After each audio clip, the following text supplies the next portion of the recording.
there's times I feel like it's too much. And honestly, before we started this interview, today was one of those days. Are there any drinking rules while filming?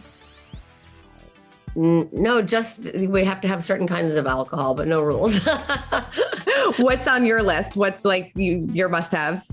I like, I just like to have a margarita or a Chardonnay. That's just how I am, a white wine. But the girls love Belvedere vodka. So I have to have Belvedere vodka in my house, all stocked when I'm shooting with the housewives. Totally. How long do reunions take to film and how many drinks are consumed? Or do you not drink at all because you have to be on your A game? No, there's very little alcohol, at least on our reunion. I don't think anybody drank on this reunion. Mm-hmm.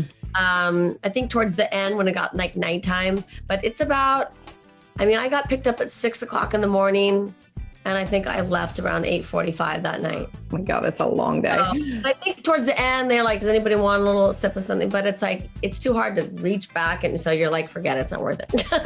Totally. Biggest regret from the show?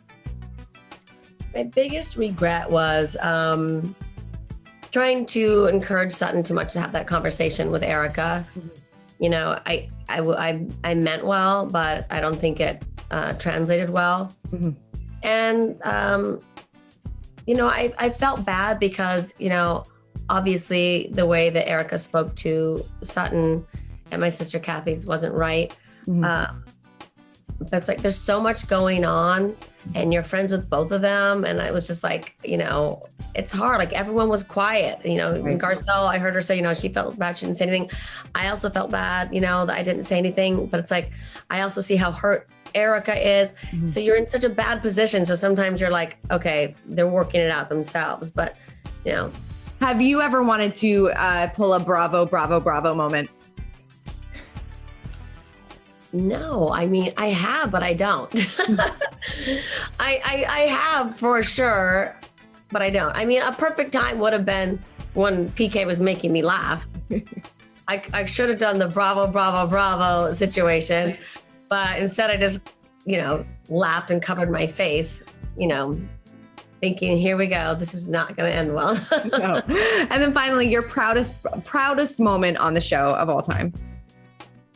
Over the years, I've had so many things. And over 11 years, I was so proud, when my eldest daughter, Farah, graduated magna cum laude from USC season 1. Mm-hmm. And then I've gone on to see my other daughters graduate from college and go off to college. So those have all been, it's always been so important to me. My kids went to college because I didn't get to go. So to capture those moments on the show over these past years has been unbelievable. So I've had a lot of, proud moments like that. And just like with the agency too, having these agency parties where we started the agency on the show and we've opened our 45th office. So whenever we celebrate something with the agency, I always feel really proud because, we've come a long way with the agency. So it's exciting. Do you ever see an end for yourself on Housewives? Or is it just like when it just doesn't become fun anymore? Yeah, I of course there will be, have to be an end at some point. Right. And it's going to be really sad when that happens because it's so woven into my life now. Portia started in diapers, 1-year-old, turning 2 on the show, and next year she'll be in high school. So it's going to be a really big loss. But I think at some point, you will have to, everything has to come to an end, which makes me sad. But there's times I feel like it's too much. And honestly, before we started this interview, today was one of those days. Oh, I'm sorry. I have so many great things going on in my life, and then I'll pick, I don't have a Google alert. I don't look at Twitter. I will tweet something but I don't look at it because it's so toxic to me.